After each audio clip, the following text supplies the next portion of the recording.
Business is the second and latest nature of most African people. Welcome to Africa's Leading Ladies, the show that tells you more about women in business. My name is Patricia Esikote.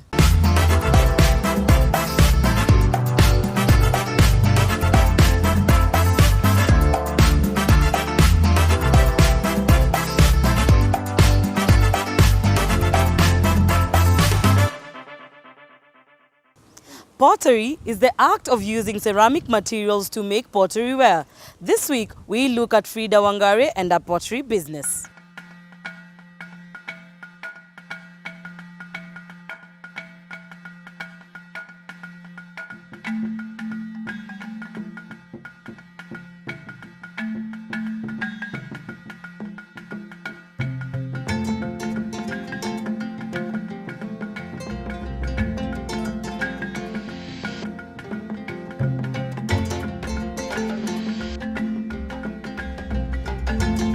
We pick this clay from Ukraine. So we collect it we bring it to Kitengela. We normally do the processing of the clay from Kitengela. So we pick it in trucks. So it comes in this very raw form. It's just ordinary soil. But the form of the soil is clay. You just collect it in the swamp. But we have established a good source where we know that source has one of the best clay in Kenya. So we take it to Kitengela, soak it in drums for 2 weeks, but you have to add water. You soak it in water and in a drum. And then after that, we have to use a very fine sieve. This is the kind of a sieve that we use. Actually, no particle can go through it. So using this, we sieve off all the roots, sand particles, any other particle, so that the clay is very fine.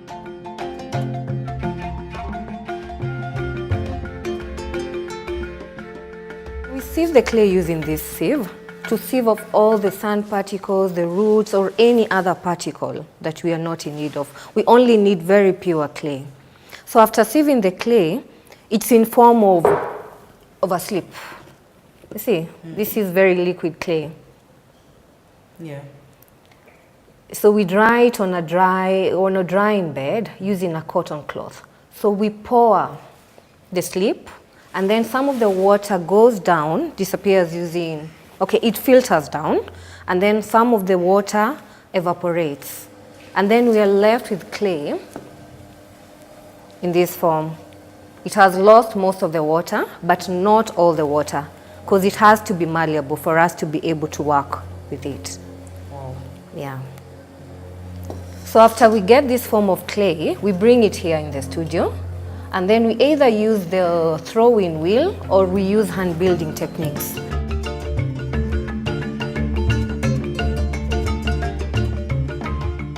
Hand building techniques is where you can make a sculpture using the hand building, or you can make items like a jewelry box using the hand building techniques. So what you do, you roll the clay using the slab technique, just like what you do with chapati. Wow. So you roll it, and then you just come and join the slabs for you to get such an item. So you have to use the potter's knives. We have so many tools. Yeah, these are the potter's tools. You can even use a knife, like an ordinary kitchen knife. So I'll take you to the potter's wheel, where we do most of the throwing from. It's called throwing. When you're using the potter's wheel, the process is called throwing. So what Daniel is doing right now, he's centering the clay. All the clay has to be compact. So he's pulling it up and down to make sure that it's all compact. He's doing a small espresso mug. Just centering so that all of it can be compact. It can, like you have one lamp without any air spaces. Yeah. So he's opened the piece. So he's going to evenly distribute the clay. for the water. It needs to be moist. Yeah, whenever it's dry, the piece is going to be tired. Clay gets tired. Oh, okay. Yeah, so he's just pulled up the piece. So he's evenly distributing the clay. Whenever it's not evenly distributed, the piece is going to wobble. It's not going to be a stable piece. Okay. Yeah. Right now he's broadening the top. Because it has a narrow, that piece is supposed to have a narrow bottom and a broader top. And then he's removing the excess clay using that tool.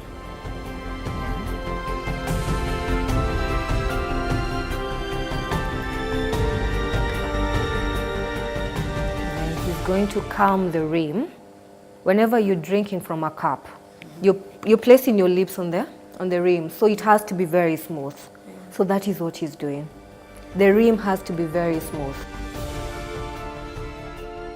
So you have to use a sponge, and later he's going to use a paper, a polythene paper, to smoothen it more. He's removing the excess water. Why a polythene paper? Because it's going to make it more smoother than a sponge. You see, that's what he's doing right now. Oh, wow. It makes it more smoother.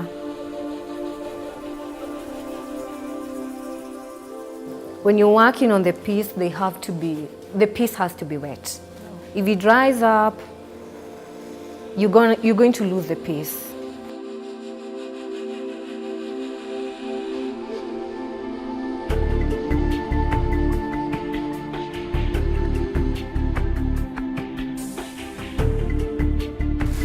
So after throwing on the wheel, we have to leave the pieces to dry.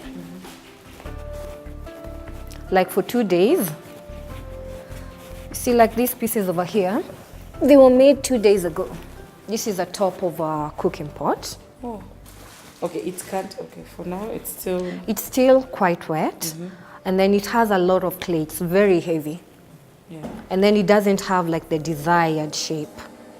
So it's going to go back to the wheel, will be trimmed again to remove off the excess clay. When you're trimming the pieces, we use quite a number of potter's tools. This is a trimming tool. So you just place it on top of the piece, and then you remove off the excess clay while the wheel is moving. Okay. Remember, it's moving like it's a circular motion. Yeah, true. So it's going to remove off all the excess clay, and then it's going to give it the desired shape.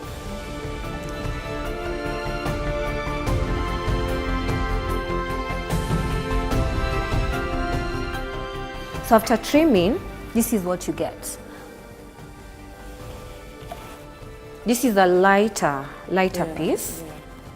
And then it's been put a handle, it's a mug, so it has to go with a handle. Oh, okay. Yeah, but you have the foot. This was not there initially. It came about as a result of trimming. So when you're trimming, that's when you come up with a foot. Oh, okay. Yeah. And then you also do the handle. After the handle, now you leave the pieces. Do the handle on the... No, you don't do the handle on the wheel. Oh, okay. You hand build it. Oh, okay. This is purely hand building. Yeah, you can either roll it as a slab and then you place it on top, or you use a process like when you're milking a cow. That's how you do handles. Okay. Yeah. So after drying, okay, the pieces are normally left here after trimming. They have to dry for like 2 weeks. But it's not a very definite time, because a piece like a cup will take a shorter time as compared to a bigger piece like a bowl. Yeah. That could even take like 3 weeks to dry. But a cup could take like 7 days. So we leave them here. They dry naturally using, it's just natural conditions. We don't like put them in a dryer. So we leave them here for a few days, they dry. And then after drying, now we have to take them to the kiln. So this is an electric kiln that it fires using oxidation firing. If you remember your chemistry. Yes, I do. So this is an electric kiln. We come and place the items here, and we use the kiln furniture because you see it's so hollow. Yeah. We have like to put them in compartments. So we use the kiln furniture. Let me show you part of the kiln furniture. So we use such. This is a kiln furniture. So you come and place your items. Oh, here. Yeah. And then you place You it. place it in.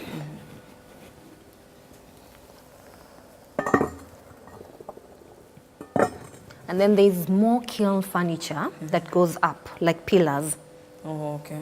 Yeah, so you can support another kiln furniture using the pillars. And then now you just stuck in your kiln. When it's packed, you have now to fire for, if it's Bisque firing, the fast firing, it goes for 8 hours at a maximum temperature of 960 degrees Celsius. You see, when the pieces are dry, if you pour water on them, they can just disintegrate. True. It's clay. But now after you do the Bisque firing, you change the form from clay to ceramics. Oh, okay. It becomes another form. And this is, after you remove the Bisque, this is what you get. Okay. So this we call the Bisque. Oh, so now this is ceramic. Yes, now this is ceramic. It cannot disintegrate. The form has changed completely. Yeah. So after you get the Bisque, we normally do glazing. Glazing, this is where you have to get, remember this form is, it's quite porous. If you put water here, it's going to leak in a little bit. Yeah, It's a little bit porous. True. So you have, if you're drinking, you need something which is not porous. So we use metal oxides as our glazes. So the buckets you're seeing down here, these are glazes.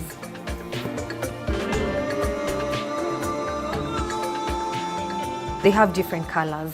Also, oh, yeah. Okay. So now, They normally come in powder form, and then we have to dilute them to the right consistency. you use water? Or? Yes. Okay. We have to dilute them in water. Yeah. But there are some that you can buy when they're already diluted. But us, we buy ours when they're in powder form, and then now we dilute. So like this is a red glaze.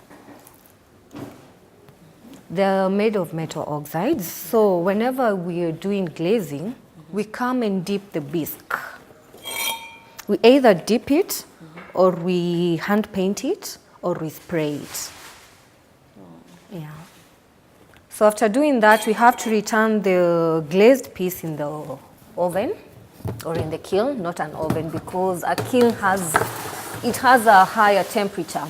So we return them back to the kiln and we fire them for a temperature of 1100 degrees Celsius for a longer period of time. We fire them now for 10 hours. Okay, so after now we fire them, they have to cool down like the entire night and the following day, like for 24 hours, and then you get a complete piece. This is a plate Wow. that is finished after the glaze firing stage. This type of art. Okay, this is quite random and very unfinished. It's not, it's not, you will not replicate this on another piece. Yes, but what we do a lot of color combinations here. At Udaka, we don't do like the same color. We combine colors, we combine glazes. So this is a honey glaze, which was combined with a pearl green color. So we dip the piece first using honey, and then at the top, we dipped it a little bit using the pearl green. Yeah. So this is the final product. This is the final product that you can put in the microwave and you can eat with it. It feels like glass though. It feels like glass because metal oxide, they have sodium silicate, which is more of a component of glass. Yeah. Yeah. So that's the entire process. That's the entire process. But for some of the decorative pieces, we don't take them through the stage of glazing. We use honey to finish them. You see, this is the decorative vase. So after firing them the first time and getting the bisque, we smoke them. Oh. We just put them on We use newspapers Okay. and smoke them. So we get carbon deposits on the pieces. And then we have to glaze them with honey overnight, like we apply honey on top overnight, and then the following day we rub off the honey. And okay, the normal honey that The comes normal, from yes, yes. How much does it go for? That is 4,000 shillings. Yes, we have to consider all the factors of production, even that honey. Yeah, true. Oh, and like this type of... That finish, that's also a color combination where we've done black inside and green on the outside. And then there's this is an overlay where the black meets the green. Oh, Yeah, that's where you get the spots. It's also very random and you cannot replicate it on another piece. Yeah.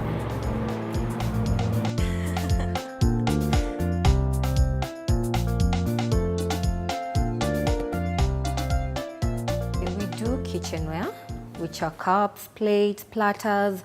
We also do decorative vases, that is decor. We also do lampshades among the decor category.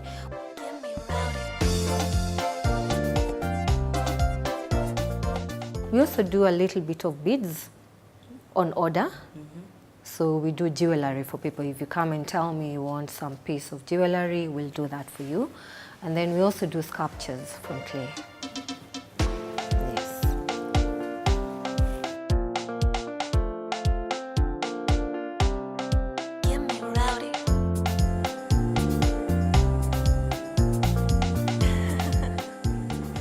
Udaka, the thought about Udaka came in 2012. I was working in the pharmaceutical industry and I felt like I needed to do something on my own. So the first thing I thought about was bringing in some wall hangings and from Egypt and pottery, because I used to collect pottery. I used to do a lot of mugs when I was in campus. I'd collect. I started off as a collector. So I thought, I think I can make something from this. I just bought another piece of, it was a tea set, a set of 6 cups and a teapot and a creamer. And I thought, what if I venture into this? It's something that people have not ventured into. Maybe I can do this for a living. So that's when I went back to school. I started doing pottery classes. I did them for 1.5 years. And then I started buying my equipments.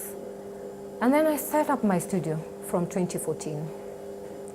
But it was a slow process. I didn't do it like at a go. It was a process. So what exactly do you make? And, Mainly we do clay only.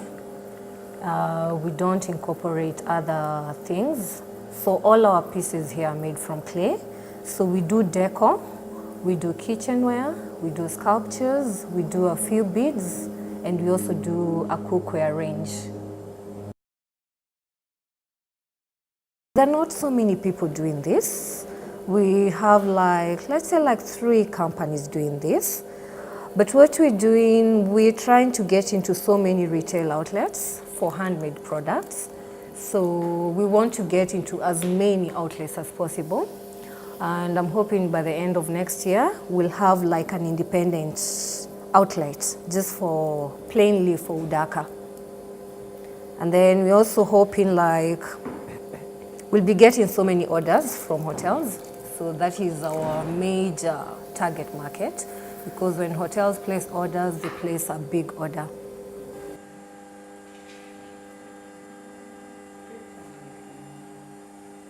First, we have to ensure that we give our clients quality products. So from the process of processing the clay, we make sure that whatever recipe we're using a recipe that the end product we're going to get is going to be a very quality product.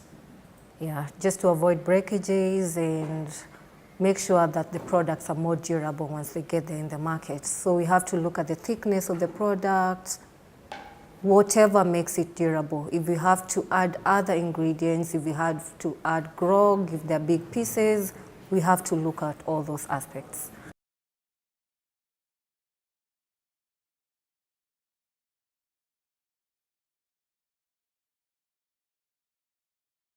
you have to make sure that the body of the clay is a suitable body for what you're making. So we did a research on the clay and we established that clay from Central Region is what suits whatever we are making.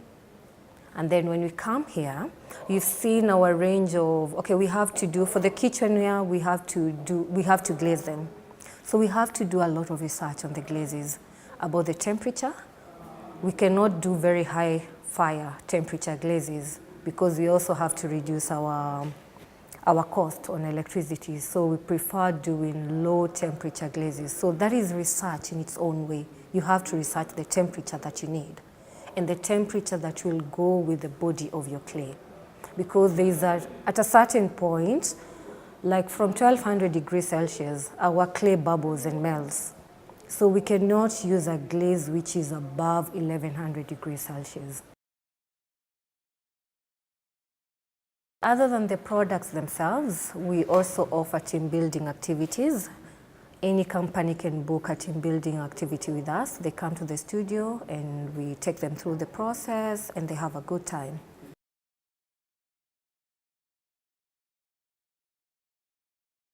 Hopefully, we are gonna expand our range of jewelry. We could be doing pendants very soon.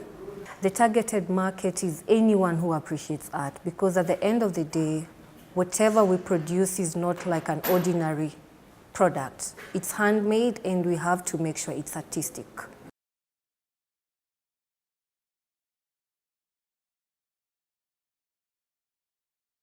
Establishing the business was not easy because when I first started, I just thought like setting up a studio is just about premise and equipment, but that was not so. So the biggest challenge I faced was a stable source of power. I didn't have a stable source of power, and that is what inhibited us from doing production from 2014 to 2016 because we started our stable production from end of 2016. So for 2 years, we didn't have stable power. Why? Okay, because we were located somewhere where power was an issue. And whenever power goes out, the pieces in the kiln, you either have to repeat them again, like start afresh, the firing, or you do away with the pieces. So that was a very big challenge. So I had to get somewhere where power is very stable for us to stabilize the production. Other challenges, okay, marketing, but with time we have overcome that. Yeah, in that we've attended exhibitions and gotten new markets and broadened our target market. Number one, we attend exhibitions. So we get to interact with guys who want our products, like customer to us with our customers. And then we also interact with people in the hotel industry.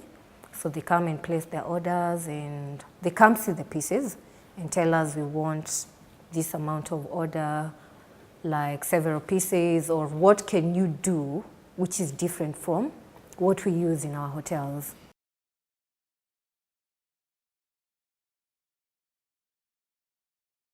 We have retail outlets in Karen. We have our products at Mama Africa shop. We also have our products at Maridadi Zawadi. We also have an outlet in Lavington where we display our products at Kioko Mitiki Art Gallery.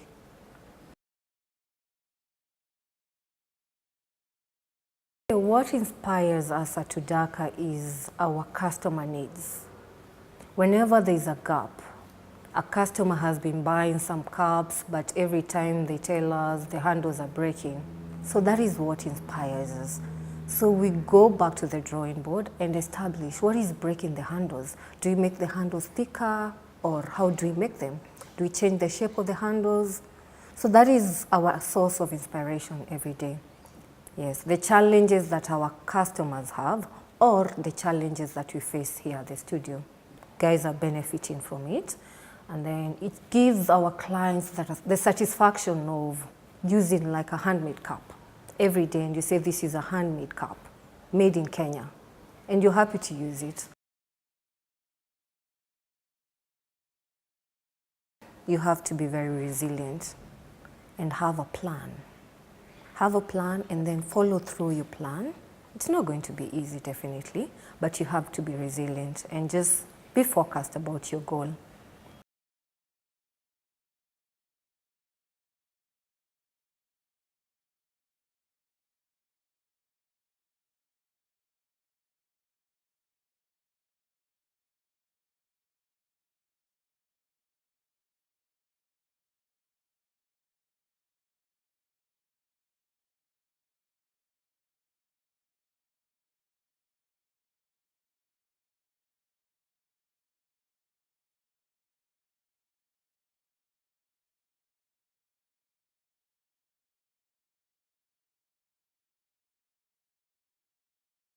Every week on Africa's Leading Ladies, we feature women who shaped our history across the continent. This week, we look at our Keita, a writer and an activist.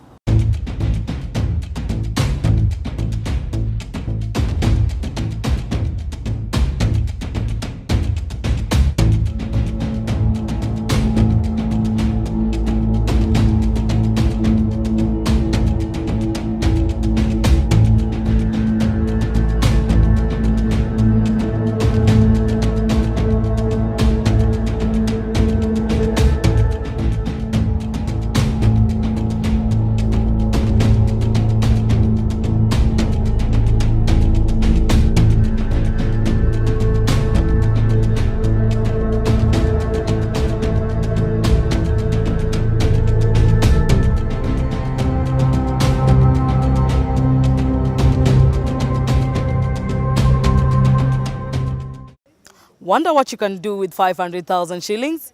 This is our business opportunities.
Remember, we like to hear from you, so keep in touch with us at Fanaka Digital on Facebook, YouTube, Twitter, and check our Instagram page to share with us your thoughts about our shows.